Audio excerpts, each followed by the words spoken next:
بسم اللہ الرحمن الرحیم ونستعينه ونستغفره ونؤمن به ونتوكل عليه ونعوذ بالله من شرور أنفسنا ومن سيئات أعمالنا أما بعد فأعوذ بالله من الشيطان الرجيم بسم الله الرحمن الرحيم ومن آياته أن خلقكم من أنفسكم أزواجا لتسكنوا إليها وجعل بينكم مودة ورحمة وقال النبي صلى الله عليه وسلم خياركم لنسائهم أو كما قال عليه الصلاة والسلام۔ محترم معزز حاضرین گرامی، گزشتہ 15 دن پہلے جمعہ کے دن نکاح سے متعلق نکاح کو آسان بنایا جائے اور نکاح اور شادی ہو جانے کے بعد میاں بیوی میں اتنی جلدی آپسی اختلافات، تنازعات اور جھگڑے ہونے لگتے ہیں، اس کی وجوہات بتلائی گئی۔ اس کے اندر یہ بتلایا گیا تھا کہ سب سے پہلی وجہ تو شادیاں اور نکاح غیر شرعی طریقوں پر کرنا، سنتوں کو، دین اور شریعت کو چھوڑ کر کے نکاح اور شادی بیاہ کو انجام دینا، یہ اس کی وجوہات میں سے ہے۔ اس کی مزید اور کئی وجوہات ہیں جو نکاح کے بعد اتنی جلدی میاں بیوی میں آپسی اختلافات ہونے لگتے ہیں، جھگڑا ہونے لگتا ہے۔ ان وجوہات میں ایک بہت بڑی وجہ والدین کا اپنے بچوں کی شادی اور نکاح کے بعد کی زندگی سے متعلق تربیت نہ کرنا۔ والدین کی جو ذمہ داریاں ہیں ان میں ایک ذمہ داری یہ بھی ہے کہ وہ ان کی تربیت کرے، اور تربیت کے اندر یہ بھی شامل ہے کہ شادی کے بعد زندگی کیسے گزارنا ہے۔ لڑکی کے والدین لڑکی کی تربیت اس نہج پر کریں اور لڑکے کے والدین لڑکے کی تربیت اس نہج پر کریں کہ تم کو شادی کے بعد زندگی کس طرح گزارنا ہے۔ یہ بھی ایک سیکھنے کی چیز ہے، اور جو اس کو سیکھتے ہیں، جانتے ہیں، باشعور ہیں، ان کی زندگیوں میں سکون ہے۔ اللہ رب العزت نے قرآن شریف کے اندر ارشاد فرمایا کہ ہم نے تمہارے اندر سے تمہارے لیے جوڑے بنائے، اور ان جوڑے کو بنانے کا مقصد بیان فرمایا لتسکنوا الیہا، تاکہ تم ان کے ذریعے سے اور وہ تمہارے ذریعے سے سکون حاصل کرے۔ گزشتہ میں نے یہیں سے بات شروع کی تھی کہ اللہ رب العزت نے میاں بیوی کا رشتہ سکون کے لیے بنایا ہے، اس کے باوجود بھی اتنے زیادہ اختلافات اور ایک دوسرے کے لیے سکون بننے کی بجائے پریشانی اور ٹینشن۔ ان وجوہات میں ایک بڑی وجہ یہ بھی ہے کہ والدین اپنے بچوں کی شادی کے بعد کی زندگی کیسے گزارے اس کے متعلق کوئی فکر نہیں کرتے۔ یہ بھی ایک والدین کی ذمہ داریوں میں ایک ذمہ داری ہے کہ وہ اپنے بچوں کی شادی کے بعد کی زندگی سے متعلق بھی تربیت کرے۔ ماں اپنی بچی کی تربیت کرے کہ تم کو شادی کے بعد اپنا گھر کس طرح سنبھالنا ہے۔ باپ اپنے بچے کی تربیت کرے کہ تم کو شادی کے بعد کی زندگی کیسے گزارنی ہے۔ اس کی طرف دیکھا جائے تو بہت ممکن ہے 1-2% لوگ توجہ دیتے ہوں، ورنہ اس پر کوئی توجہ نہیں ہے۔ اور پھر اس کا سبب اور اس کا نتیجہ یہ ہوتا ہے کہ بعد میں شادی کے بعد 1-2 مہینے 3 مہینے کے بعد ہی میاں بیوی کے اندر اختلافات شروع ہو جاتے ہیں، اس لیے کہ دونوں کو یہی نہیں معلوم ہے کہ ہم کو زندگی کس طرح گزارنا، ہم دونوں پر ایک دوسرے کے کیا حقوق، اور پھر لڑکے پر، شوہر پر، بیوی پر ذاتی طور پر یہ واجب اور فرض ہوتا ہے کہ وہ شادی سے پہلے اپنی ازدواجی زندگی کے احکام کو سیکھ لیں اور سمجھ لیں۔ مجھ پر میری بیوی کے کیا حقوق ہیں اس کو آدمی سیکھ لے، سمجھ لے، معلوم کر لے اور اس کو ادا کرنے کی کوشش کرے۔ بہت بڑی پریشانی شادی کرنے والے اور نکاح کرنے والے کے لیے یہ ہوتی ہے کہ نکاح سے پہلے اس کی زندگی تنہا تھی، وہ اکیلا تھا، اب یہاں سے اس کی زندگی بالکل بدل جاتی ہے۔ اس کو اپنے والدین کو بھی دیکھنا ہے اور اپنی بیوی کو بھی دیکھنا ہے۔ اگر والدین کو ذرا سی محسوس ہوتا ہے کہ اس کو بیوی سے بہت زیادہ محبت ہے تو ان کو تکلیف ہوتی ہے، اور اگر بیوی کو ایسا لگتا ہے کہ اس کا جھکاؤ والدین کی طرف ہے تو اس کو تکلیف ہوتی ہے۔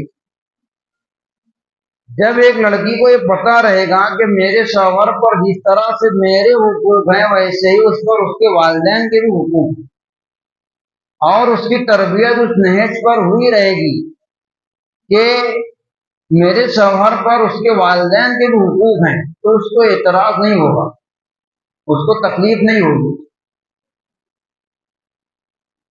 تو اپنے بچوں کی شادی کے بعد کی زندگی سے متعلق تربیت کرنا اور ان کو بتانا کہ تمہارے اوپر ایک دوسرے کے کیا حقوق اللہ کے نبی صلی اللہ علیہ وسلم نے بتائے، اللہ رب العزت نے تم کو کس طرح زندگی گزارنے کا حکم دیا ہے۔ جب اس طرح تربیت کی جائے گی تو یہ اختلافات نہیں ہوں گے۔ میاں بیوی جب اس بات کو سیکھیں گے کہ ہم پر ایک دوسرے کے کیا حقوق ہیں اور اس کو ادا کریں گے تو زندگیوں کے اندر سکون رہے گا۔ اس میں ایک بہت بڑی وجہ یہ بھی بنتی ہے کہ شادی ہو جانے کے بعد عام طور سے معاشرے کے اندر، عرفوں کے اندر لوگوں کا یہ ذہن بنا ہوا ہے کہ جو بہو گھر کے اندر آئے گی، گھر کا مکمل کام کاج جتنا بھی ہے وہ سب اس کے ذمہ ہوگا۔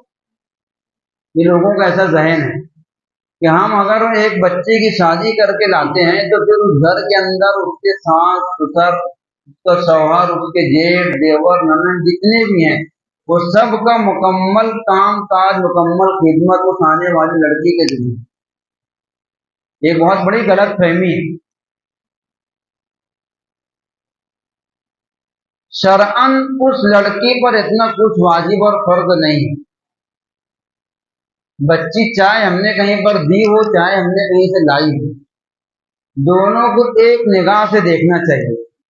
اپنی بچی ہم کہیں پر دیتے ہیں تو اس کو الگ نگاہ سے دیکھتے ہیں، اور کسی کی بچی اپنے یہاں پر لاتے ہیں اس کو الگ نگاہ سے دیکھتے ہیں۔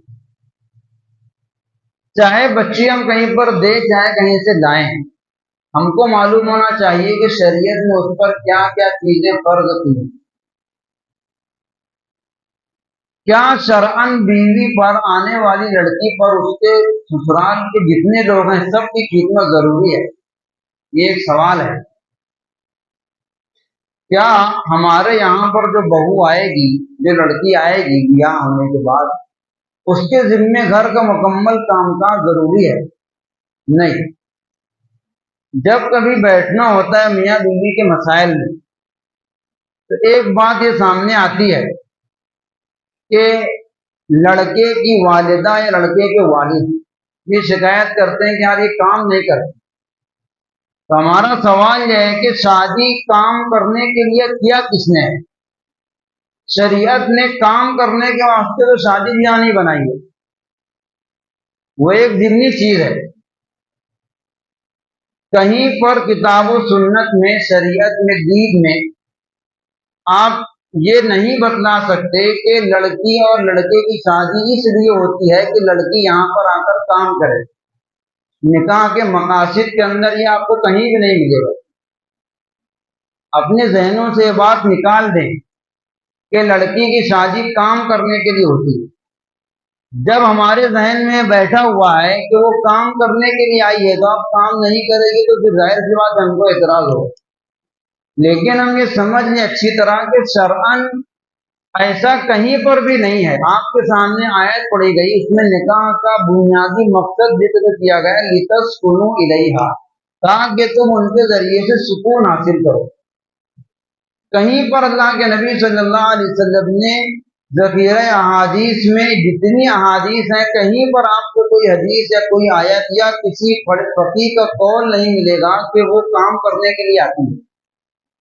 کام کرنا اس کا مقصد نہیں ہے. جب وہ کام کرنے کے لیے آتی نہیں تو پھر ہم لوگ اس کے اوپر اتنا سارا بوجھ ڈالیں گے. گھر کے اندر اس کا شوہر ہے، ساس سسر ہیں، 4-5 دیور ہیں، 2-3 ننند ہیں، سب ملا کر 10-12 لوگ ہیں. اب ہم لوگ مکمل بوجھ اس کے اوپر ڈال دیتے ہیں اور پھر پہلے دوسرے مہینے میں ہم کو لگتا ہے کہ اتنا کام نہیں کر رہی ہے تو وہیں سے اختلافات شروع ہو جاتے ہیں. سمجھنے کی چیز یہ ہے، ایک لڑکی جب اپنے والدین کے یہاں سے آپ کے یہاں پر آئے گی تو آپ کا گھر اس کے لیے مکمل نیا ہے. گھر نیا ہے، ماحول نیا ہے، لوگ نئے ہیں، سب کچھ نیا ہے. اس کو یہاں پر ڈھلنے میں، یہاں کے ماحول کے اندر بننے میں ٹائم لگے گا. ہمارے اندر اتنا بھی شعور نہیں ہے کہ ہم اتنی بات سمجھیں. شوہر تو کنارے، اس کے والدین پہلے نمبر پر. ان کو اتنی سمجھ نہیں ہے کہ لڑکی 1-2 مہینے میں کیا مکمل تمہارے گھر کے ماحول میں ڈل جائے گی. بہت مشکل چیز ہے. آپ اور ہم ایک جگہ پر کام کرتے ہیں، وہاں کے اسٹاف سے ہمارا تعلق ہوتا ہے، سب میل جول ہوتا ہے، ہنسی مذاق کرتے ہیں. اگر کبھی وہاں سے کام چھوٹ جائے، دوسری جگہ کام پر لگ جائیں تو وہاں کے لوگوں کو سمجھنے میں ٹائم لگتا ہے. وہاں جا کر ہم فوراً گھل مل نہیں جاتے. ایک لڑکی 22 سال 23 سال 25 سال اپنے ایک گھر میں زندگی گزارنے کے بعد سب کچھ چھوڑ کے دوسری جگہ پر آئی ہے، اور آپ یہ چاہیں کہ وہ پہلے ہی دن سے ہمارے گھر کے بالکل ماحول میں ڈل جائے تو بہت مشکل چیز ہے. بہت مشکل چیز ہے. آپ دھیرے دھیرے اس کو اپنے ماحول میں ڈالنے کی کوشش کریں، اور کبھی کوئی غلطی کوتاہی ہو تو اس سے درگزر کرے، معافی کا، معاف کرنے کا مزاج بنائیں. اس میں بہت بڑا کردار جوائنٹ فیملی کے اندر والدین کا ہے. شوہر سے زیادہ شوہر کے والدین کا کردار ہوگا، چاہے گھر بنانے میں چاہے گھر بگاڑنے میں. اس لیے کہ شوہر کے اوپر تو اپنے والدین کے بھی حقوق ہیں، وہ اپنے والدین کے بھی حقوق ادا کرنا چاہے گا، بیوی کے بھی حقوق ادا کرنا چاہے گا. اور شریعت اس کو دونوں کا حکم دیتی ہے. شریعت یہ بھی نہیں کہتی کہ تم بیوی کے اتنے حقوق میں لگ جاؤ کہ والدین کے حقوق فوت ہو جائیں، اور والدین کا حقوق اس طرح ادا کرو کہ بیوی کے حقوق فوت ہو جائیں. میں نے اس سے پہلے بھی کئی مرتبہ کہا، شریعت میں 2 چیزیں ہیں، حقوق بھی ہیں اور حقوق میں حدود بھی ہیں. غیر محدود طریقے سے کوئی حقوق نہیں ہے. بیوی کے حقوق بتلائے گئے ہیں تو اس کے حقوق میں ایک حد ہے، اس حد تک کے اس کے حقوق ہیں. آپ اگر اس حد سے آگے بڑھ کر غیر محدود طریقے پر ادا کریں گے تو والدین کا حق فوت ہوگا. اور والدین کے بھی حقوق ہیں لیکن اس کی بھی حد ہے، غیر محدود نہیں ہے. بہت سے لوگوں کا حال یہ ہے کہ اگر والدین کے حقوق ادا کرنے جائیں گے تو پھر کسی موقع پر اگر ہماری والدہ یا والد غلط بھی ہیں تو والد کا ہی حق ادا کرے گا، اسی کی بات مانے گا، بیوی کو تکلیف دے دے گا. شرعاً یہ بھی درست نہیں ہے. آپ بیوی پر ظلم نہیں کر سکتے والدین کے حقوق کو ادا کرنے کے لیے. یہ ایک شوہر کی ذمہ داری ہے کہ وہ اس بات کو سیکھے کہ مجھ کو دونوں کو لے کر کس طرح چلنا ہے. اس بات کو پہلے ہی سیکھے کہ مجھ کو دونوں کو کس طرح لے کر کے چلنا ہے کہ والدین بھی نہ چھوٹے، بیوی بھی نہ چھوٹے. اور والدین کا کام یہ ہے کہ شادی کے بعد اپنے بچوں کی زندگی میں دخل اندازی نہ کریں، ان کو سکون کی زندگی جینے دیں. ایسا نہ ہو کہ اگر ہم اپنے بچے کو اور اس کی اپنی بہو کے ساتھ زیادہ محبت دیکھتے ہیں، اچھے سے رہنا دیکھتے ہیں تو والدہ کو تکلیف ہو جاتی ہے کہ ان دونوں کے اندر اتنی محبت کیسے. یہ کوئی ایسی بات نہیں جو میں نئی بات کر رہا ہوں، سب لوگ جانتے ہیں، ہر گھر کی یہ کہانی ہے۔ بالکل برعکس سوچ، اپنی بچی کے لیے الگ، اپنی بہو کے لیے الگ۔ اگر کوئی والدین اپنی بچی کو دیکھیں گے کہ بچی اور داماد بہت اچھی سے رہتے ہیں تو خوش ہوں گے کہ میری بچی سکون سے رہتی ہے، اور اسی جگہ پر گھر کے اندر بیٹا اور بہو سکون سے رہیں گے تو ان کو دیکھا نہیں جائے گا۔ انتہائی غلط سوچ ہے، گھٹیا سوچ ہے۔ ہم اپنے بچوں کی زندگی بنانے میں ہمارا بہت بڑا کردار ہے۔ شادی کے پہلے ذمہ داری تربیت کرنے کی ہے، شادی کے بعد کی ذمہ داری ان کی دیکھ ریکھ کرنے کی، ان کو سکون سے زندگی جینے دینا یہ ہماری ذمہ داری ہے۔ جہاں پر میاں بیوی کی زندگی میں والدین بہت زیادہ دخل اندازی کرتے، وہاں پر بہت جلدی تنازعات ہوتے۔ یہ سب وجوہات ہیں آپسی اختلافات کے۔ میں نے کہا تھا شرعاً بیوی پر گھر کے مکمل کام کاج کرنا لازمی نہیں ہے۔ ہم لوگوں کے اندر اختلافات کی ایک وجہ یہ ہوتی ہے کہ ہم لوگ کہتے ہیں کہ وہ کام نہیں کرتی۔ دیکھیے دو چیز ہے، ایک ہوتی ہے شرعاً فرض اور واجب ہونا، اور ایک ہوتا ہے اخلاقاً فرض اور واجب ہونا۔ بیوی کے اوپر اور شوہر کے اوپر، دونوں کے اوپر ایک دوسرے کے حقوق، بعض چیزیں شرعاً فرض اور واجب ہیں، بعض چیزیں اخلاقاً فرض اور واجب ہیں۔ جیسے مثال کے طور پر شوہر کے ذمے بیوی کا نان و نفقہ ہے، خرچ اس کا جو بھی ہے، اس کے کھانے کا انتظام ہے، رہنے کا انتظام ہے، شرعاً فرض ہے۔ اس میں کوتاہی کرے گا تو عند اللہ بھی محفوظ ہوگا، اس کو معاف نہیں کیا جائے گا حقوق و لباس سے متعلق، یہ شرعاً فرض ہے۔ اس کے آگے کبھی اگر بیوی بیمار ہو جائے، علاج و معالجہ کرنا پڑے، وہ چیز شوہر پر شرعاً فرض اور واجب نہیں، وہ اخلاقاً فرض ہے۔ یعنی شوہر کی اخلاقی ذمہ داری ہے کہ نان و نفقے سے، روٹی اور کپڑے سے بڑھ کر کے اس کی سب ضروریات بھی پوری کرے، یہ اخلاقاً فرض ہے۔